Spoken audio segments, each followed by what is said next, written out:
The following video is brought to you by these Crestview Community Television sponsors. The First National Bank of Crestview, Powell Injury Law, the Child Care Network, Wayne's Catfish House, Lee GMC Buick, the Northwest Florida Regional Airport, and Pig Stickers Real Wood Smoked Barbecue. So now we'll catch up a little bit and go to the fourth candidate in that race with no party affiliation, Mark Wichern.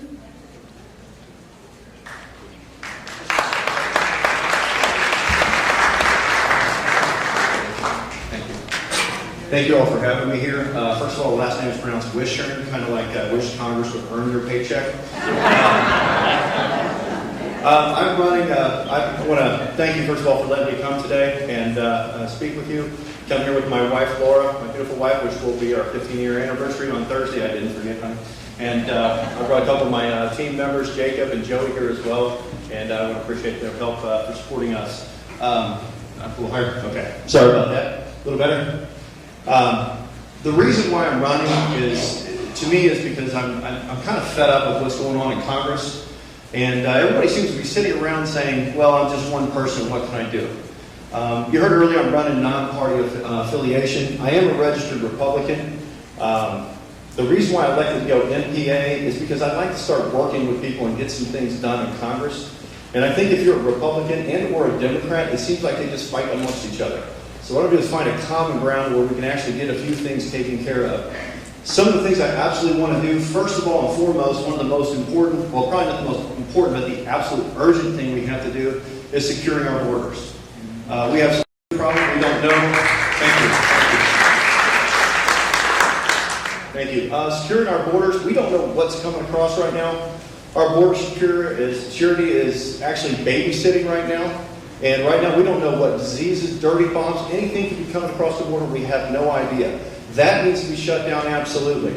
But next to that, we need to look at the veterans, obviously, because the VA is, well, let's face it, not doing what we expected it to do. I have a plan where I'd like to fix this. The plan involves, I'd like to see our veterans actually have the same card that the United States congressmen have for benefits. I've ran the math on this, and we can actually give better benefits, literally double the amount of benefits by eliminating the VA hospitals, allowing our veterans to go any place they want to choose with their card.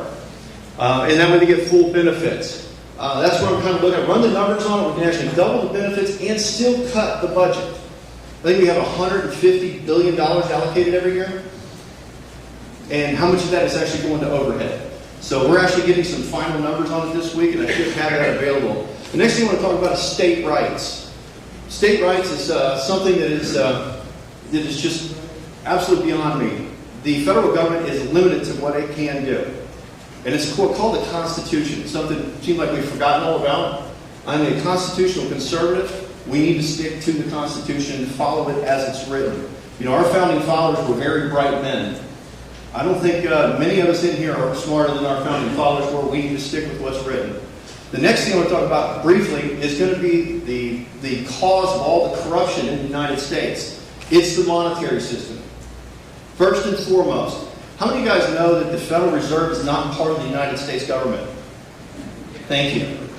Thank you. They're printing our money at interest and loaning it to our government. Congress is supposed to print that interest-free. It's indebted upon to put on every person in the nation to actually pay their debt as they go.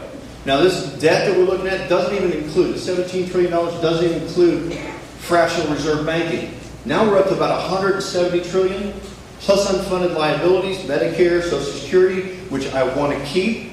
But the thing is, if we can eliminate the IRS, which not 1 cent of the money we pay goes directly to our government at all. Not 1 cent. Every dollar is paid directly into the Federal Reserve banking system. I'll take some quick questions right now. I'm running down on time, so 2 minutes. Hard to get I did write a book in the very back that talks about this corruption, so I know I didn't have enough time, so I wrote a pamphlet on it. In the back, I think it was heard here. Yes, sir. What I would like to do is start working and bringing both of them together. if we can. Obviously, I'm a registered Republican, so I will be leaning more toward a Republican and try to work with the Republican caucus. The problem I have, again, with the private parties is they are private. When they're controlled from the top, we have an issue on the bottom. In order to fix these things, we need to actually start it like we build a business, and that's from the ground up. So we really need to look at the actual functionality of the RNC and the DNC both. Plus, I don't really like the fact that they voted the fact that with the RNC last year that we can no longer select our delegates for president. That was voted on. If they don't like your delegate, they can replace them with their own. Question? What exactly would you do to close the border? To say it is one thing. Well, yeah, here's what we're looking at. Closing the border. How many military bases do we have around the world? 1,389, I believe. Oh, my time is up, so I have an answer for that. What's that? I'd love to hear your answer. I have a solution for that, so if you want to catch me afterward, I'll be more than happy to answer. Thank you guys for having me. Sorry I didn't get a chance to play. Thank you very much.